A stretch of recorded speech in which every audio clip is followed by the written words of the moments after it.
네, 안녕하십니까. 오늘은 김진국 교수님 모시고 본격적으로 경제에 대한 얘기를 좀 해보도록 하겠습니다. 교수님이 이제 경쟁 없이 이제 잘 살 수 없다. 경쟁은 거지 같지만 이런 얘기 하셨거든요. 네. 경쟁 좋아하는 사람은 아무도 없죠. 사실은. 근데 일부 있어요. 과학적인 사람이. 이렇게 경쟁하면서 즐거워하는 사람도 물론 있을 수 있겠죠. 예. 그 경쟁에 되게 재밌는 예 중에 흔히 드는 예가 우리나라 축구 리그하고 프리미어 리그 축구 리그를 많이 들더라고요. 이거 제가 참 오랫동안 얘기하던 건데, 프리미어 리그를 보면 이제 영국이 잉글랜드, 웨일스, 스코틀랜드, 노던 아일랜드 이게 네 개로 크게 돼 있는데 우리가 흔히 아는 박지성 선수가 갔던데 지금 손흥민 선수가 가 있는 데는 EPL이라고 그러죠. 프리미어 리그가 잉글랜드만인데 사실 웨일즈가 거기에 들어와 있어요. 네, 맞죠. 전에 우리 김보경 선수랑 누구죠? 이영표? 아니, 이영표 선수는 프리미어 기성용 선수가 있었던 카디프에 했는데 수완진가 거긴 웨일즈 지방이에요.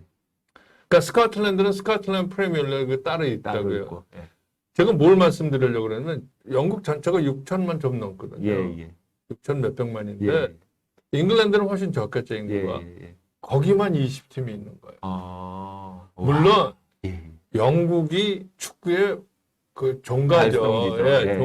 중국이 자기 거라고 하지만 하여간 종가이기 때문에 종가의 위험이 있지만 이 20팀을 한다라는 게 어려운 거거든요.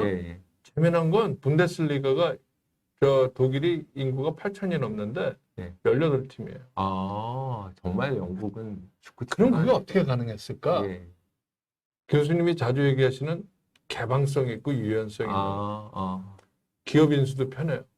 우리가 아는 첼시, 모스크바에서 온 사람이 이제 사장이 서유하고 요새 계속 우승하는 맨시티는 맨체스터 시티는 만수르라는 중동의 부호의 왕자가 해요.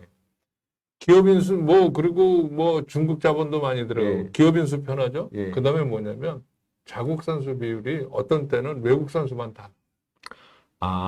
그러니까 영국에서 이제 영국 선수만 보호하기 위해서 우리 선수만 뛰는 거야 하는 리그를 구성한 게 아니고 경쟁이 치열하겠네요. 그러니까. 아니 다른 나라도 다 있어요. 독일도 만만치 않게 있고 라리가 소위 말하는 스페인도 있고 그런데 거기가 제일 심하게 많아요. 그러니까 규제가 제일 약해요. 그래서 저는 굉장히 15년쯤이죠. 2005년에 박지성 선수가 갔을 때 궁금했어요. 도대체 저 나라는 이렇게 처음에 나올 때 보면 이렇게 국기가 있잖아요. 잉글랜드 국기가 이렇게 하얀 거야, 이렇게 빨간 거 이거. 그 별로 안 보이는 거예요. 그때 느낀 게 있죠. 그 개방해서 오니까 세계 최고의 저는 뭐라고 생각하냐면 프리미어 리그는 마치 뭘 보는 것 같아요. 로마의 콜리세움을 보는 것 같아요. 아프리카 1등, 아시아 1등, 유럽 1등. 그러니까 세계 최고의 글래디에이터가 다 와서 모여서 싸우는 거야. 그러니까 거기가 1등을 물론 영국 국가 축구는 한 10위권 내에 4위도 할 때도 있고 5위도 할 때 있지만 그만큼 그 자국의 선수의 쿼터를 제한하려고 하지 않죠. 상대적으로. 물론 분데스리가나 다 거기도 덜하지만 기업 인수도 편하고 훨씬 그러니까 아무래도 더 많은 자본, 더 나은 선수, 몸값이 제일 높거든요. 샐러리 캡이라고 하죠. 그런 것도 약하고. 그러니까 최고 선수가 올 수밖에 없죠. 그러니까 역설적으로 그러니까 EPL이 가장 재밌는 축구 리그. 무섭게 공격하잖아요. 모든 사람들이 보면서 열광하고 즐거워하고 광고도 가장 많이 붙게 될 수밖에 없고. 그런데 근데 이게 여기만 있는 게 아니에요. 제가 또 하나 책에서도 썼지만 일본의 본인방이라고 있어요. 기성, 명인, 본인방. 바둑 말씀하시는 거죠. 본인방이 죄송합니다. 바둑을 했는데 본인방이 이 세 개 중에서는 사실은 3위라고 하는데 돈은 제일 많이 걸려 있어요. 근데 여기가 제가 지금 하려는 게 뭐냐면 본인방만 얘기하는 게 아니라 일본 바둑이 옛날에 60년대 70년대 우리 그 유학 갔었죠. 그렇죠. 우리나라에서. 대표적인 기억하시죠? 예, 조치훈 씨라고. 조치훈, 조훈현. 뭐 예, 예. 조훈현 씨도 유학 국회의원 갔다 하셨던 왔었고, 예. 조훈현 씨도 일본 가서 예, 예. 하셨죠. 근데 이게 80년대 조금씩 하면서 우리 이창호라는 건출한 그분이 오고 물론 조훈현 씨도 예. 계시고 그를 하더니 90년대는 한국이 확실하고 예. 2000년 넘어선 뭐 중국이 워낙 인구가 많으니까 예, 맞습니다. 지금 홍각지세를 하고 예, 있고 예. 오히려 중국이 좀 앞서 있죠. 일본은 많이 뒤쳐져 버렸고. 일본은 뒤쳐져. 예. 왜 그런 것 같아요? 혹시 또 혹시나 중국 바둑, 한국 바둑, 일본 바둑 리그의 문제. 맞아요. 예. 뭐냐면 본인 방에 그렇게 돈이 많은데도 불구하고 뭐가 문제가 되냐면 일본 기원에 소속된 사람만 그 기전에 나갈 수 있어요. 중국에 아무리 잘하는 사람도 커제 뭐 이런 사람 못 가는 거예요. 들어가. 예. 그러니까 어떻게 돼? 그들만의 리 아. 그게 패착이 되는 거예요. 그러니까 저는 이 편에서 꼭 얘기하고 싶은 게 있어요. 제가 너무 이 교수님을 쳐다보고 얘기했는데 가장 중요한 게 뭐냐? 경쟁 어렵죠. 그렇죠. 예. 그러니까 자기 나라의 순혈주의를 키웠는지 모르면 그 순혈을 하다 보니까 어떤 문제가 생겨? 경쟁력을 잃어.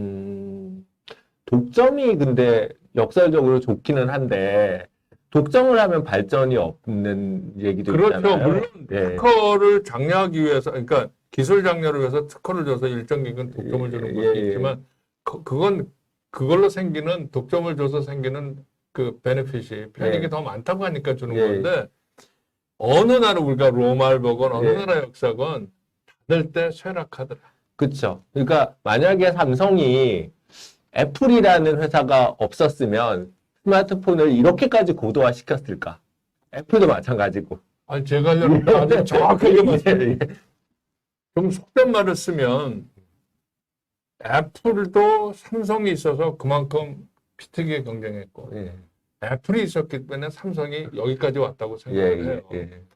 경쟁의 산물이죠. 서로 지지 않으려고 얼마나 노력했겠어요. 근데 애플의 아성이 워낙 크니까. 그러니까 그런 면으로 보면 우리 모두가 이런 것들을 좀 생각해 봐야 되지 않겠나. 저희 나라가 경쟁 관점 좀 성공적으로 경영되어 온 측면도 있지 않나요? 대한민국 내에 5천만 명을 대상으로 경쟁할 것인지 세계 7, 80억을 대상으로 경쟁을 할 것인지 한번 생각해 보면 삼성은 그렇게 경쟁한 거예요. 그렇죠. 제가 앞서도 말씀드렸지만 박세리 선수 세계를 나가서 싸운 거예요. 오스카상을 타신 우리 윤여정 배우님이나 작년에 봉준호 감독님은 처음에 이렇게 시작은 하지 않았지만 세계를 향해서 이긴 거잖아요. 제가 꼭 드리고 싶은 말씀이 있어요.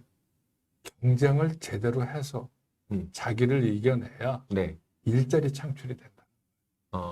무슨 말씀이냐면 드넓은 세계 시장 경쟁에서 이겨야 큰 시장을 확보하고 일자리도 만들어지죠. 우리가 조선 산업을 중국에 많이 뺏겼을 때 저 거제도 지역 GDP가 제일 높은 데가 갑자기 쓰러지잖아요. 울산도. 최근에 다시 좋아졌어요. 심플해. 팩트가 딱 우리한테 보여요. 그러니까 제가 꼭 드리고 싶은 말씀은 뭐냐면 특히 이 글을 이 시청하시는 젊은 분들한테 드리고 싶어요.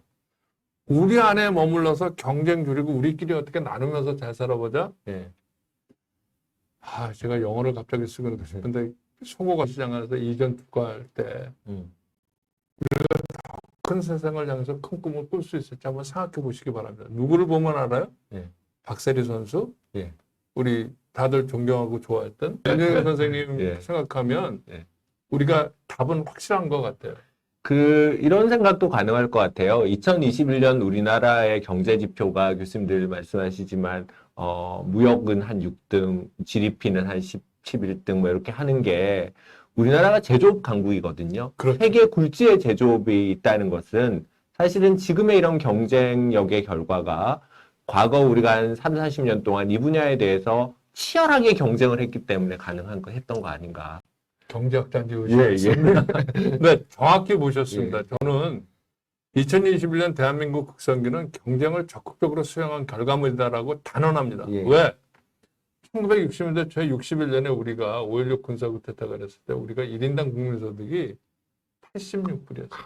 정말. 예. 제가 지난 3년 전에 몇 번 저 세네갈도 가고 그 탄자니아도 갔다 오면서 정말 예. 대한민국이 얼마나 위대한 나라인지를 예. 그냥 그 사람들이 제가 우리나라 경제 성장이 어떻게 됐는지를 얘기할 때 정말 귀 기울이고 보더라고요. 예. 자기네들이랑 비슷하고 식민지였던 나라고 쿠데타하고 다 했는데 네. 너희 나라는 어떻게 그렇게 됐냐는 거죠. 네. 왜 그렇게 됐을까요?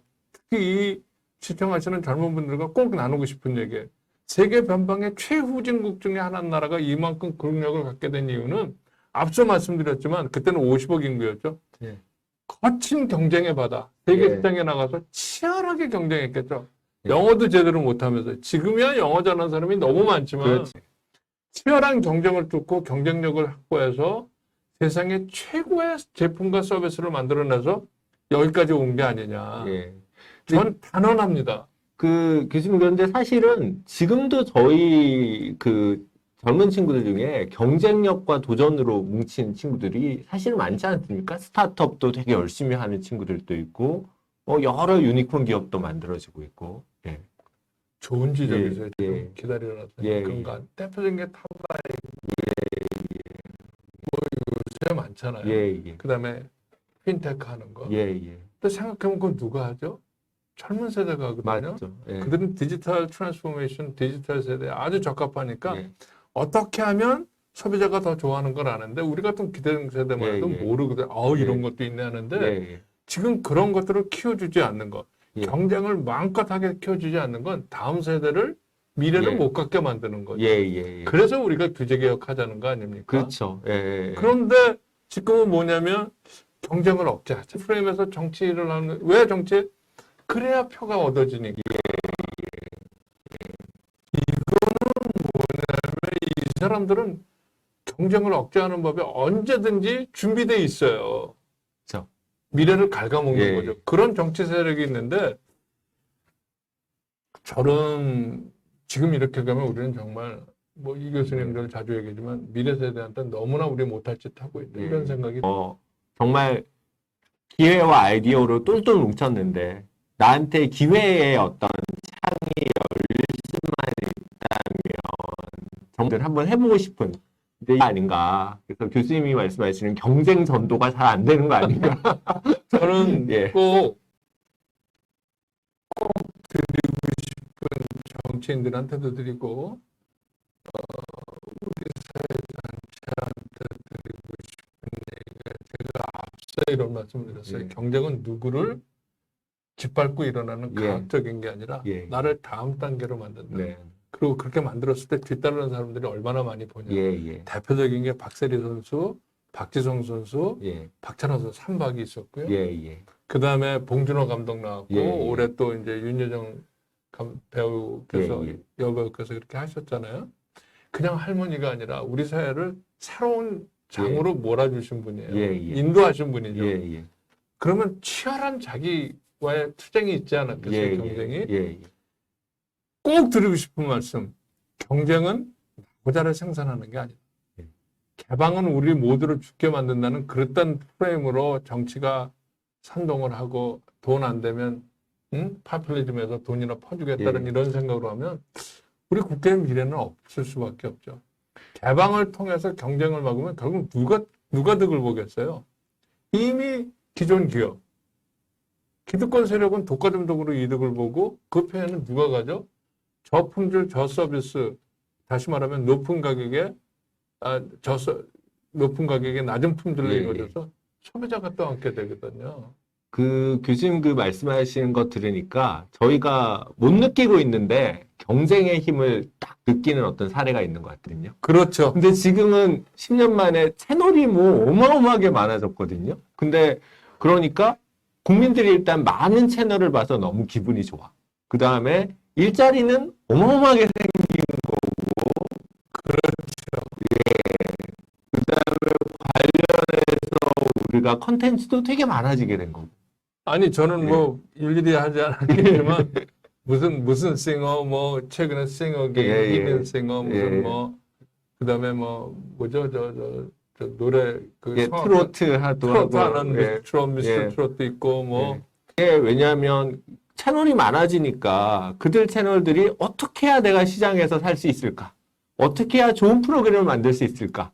어떻게 해야 신인을 잘 발굴할까? 제가 굳이 결론 지어서 다시 말씀드리면, 네, 경쟁 거지 같아요.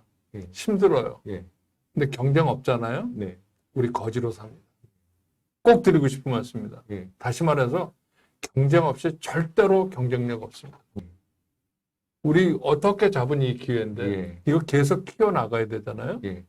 정치하시는 분들 정말 경쟁의 장을 잘 만들어 주시고 경쟁에서 낙오된 결과의 불평등은 불가피해요. 근데 그 경쟁에서 낙오된 그 사업자나 기업이나 개인들을 다시 도전할 수 있게 이 사회를 만들어주고 특히 금융기관 만들어주고 그리고 계속 도전하게 만들어준다면 그건 정부의 몫이에요, 사실. 그렇죠. 우리 사회의 몫이고 우리처럼 이제 저 시니어가 된 그 선배들의 몫인데 그렇게 해서 이 사회가 좀 다음 단계로 간다면 그러면 선배로서 저도 뭐 할 말이 있을 것 같아요. 그게 이런 말씀으로 요약을 교수님 드리면 어떨까 싶어요. 저희 사회에 기준이 되게 많잖아요. 원칙이라는 게 뭐 행복도 있고 복지도 있고 뭐 시장도 있고 뭐 이렇게 많은데 경쟁이라는 원칙이 법과 제도나 정부 운영 등을 만들 때 거지 같지만 받아들여야 되는 큰 원칙의 기준으로 수용이 되어야 되는. 경쟁은 결코 힘들지만 남을 가학하는, 남을 짓밟고나는 게 아니라 그 경쟁을 통해서 다음 단계로 우리가 갈 수 있는 나 자신을 키우는.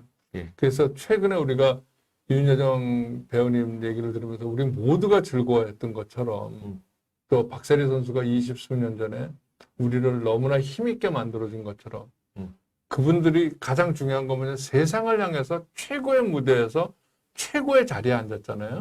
그러면서 우리에게 주는 메시지는 분명 너도 할 수 있어. 근데 그렇게 하려면 어떻게 돼야 돼? 마지막으로 이 말로 끝내도록 하죠.